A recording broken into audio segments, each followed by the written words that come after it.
PLC parts include the power supply, central processing unit, memory, isolation bus, network card, input and output cards, and programming interfaces.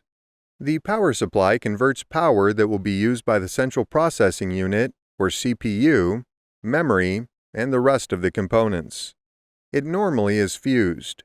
It may be a specific line voltage and varies by country. In the United States, it's typically 120 volts AC and 60 Hz.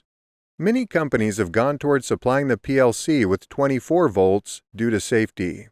Thus, the source power coming in could be 220 volts AC at 50 Hz and then converted to 24 volts AC. The best approach is to check the power supply requirements to determine the necessary voltage and maximum current. This ensures that the PLC is connected to a suitable circuit capable of providing adequate full-load amps. In this video, we are just discussing the parts of the PLC. Hardware design may be covered in a separate lesson. A PLC has a controller that is a CPU. The CPU will be able to take a program and convert the program into machine language. There will also be an interface, such as an external PC for programming, so that an executable program may be downloaded to the controller. The machine language consists of sequences of ones and zeros or binary code, telling the computer how to manipulate the inputs and what to do with the outputs. A program is downloaded into the CPU, and signals based on decisions are sent out to the field. The program's purpose is to monitor the inputs and make decisions based on the application the PLC is being used for. Memory may be part of the CPU or located on a separate card. Wherever the memory is located, it stores data. The program is stored in memory as a runtime executable file. Each input and output will have a register or a location where the CPU keeps its values. Output registers are used to correlate to physical output locations that will receive a signal once the program decides what to do with the input feedback. For instance, a table that corresponds the registers to the inputs and outputs could be used to set up the program. Even some PLC applications will have this kind of register table for memory allocation inside the programming environment. Why is it important to understand the memory allocation in a PLC? Memory allocation affects scan time.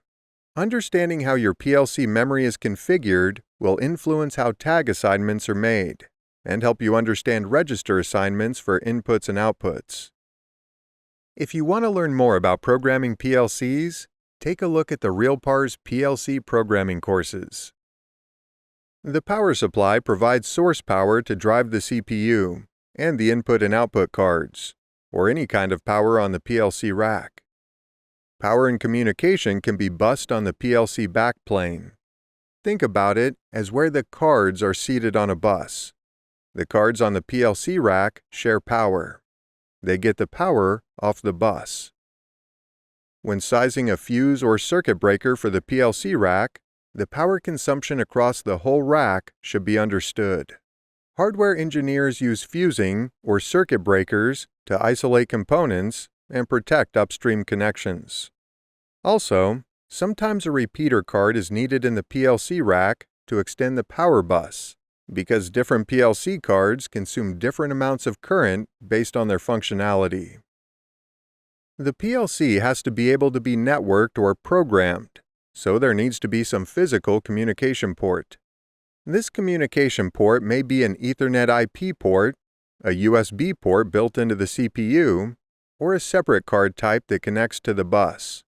There are other protocol types as well, like Profibus, serial communications, and sometimes wireless radio interfaces.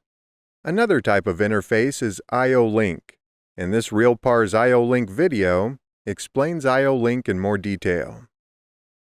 PLCs have a programming interface where a connection may be made via Ethernet or a USB port. This port is used to connect the software design environment to the PLC. The PLC chassis has slots that are located in the rack for the input and output, or I/O cards. Field terminal blocks are wired to the I/O cards. These allow versatility due to being discrete, analog, high-speed counter, or thermocouple inputs. There are many types of cards and card configurations. Power, space on the rack, and application needs will determine what kind of cards are required for a PLC to execute and meet the application requirements successfully. Keep in mind that there are many PLCs and many forms of PLCs. Thus, we are only showing examples here in an effort to show what a PLC and the parts of a PLC look like. Today's architecture could include remote I/O racks, which means all of the cards are not always in the same rack. These instances have different network and power requirements. Please refer to the RealPARS Remote I/O video to learn more about remote I/O. In conclusion, PLCs may have the format of a brick type, where the I/O is fixed in place, or a rack type, where the cards are in slots on a rack, or a soft PLC configuration, where the PLC is software operating as an application running on a computer operating system. However, the PLC will still have a power supply, a control processor, memory, a bus, and an inputs and outputs interface. Today's automation landscape also tends to put things in the cloud.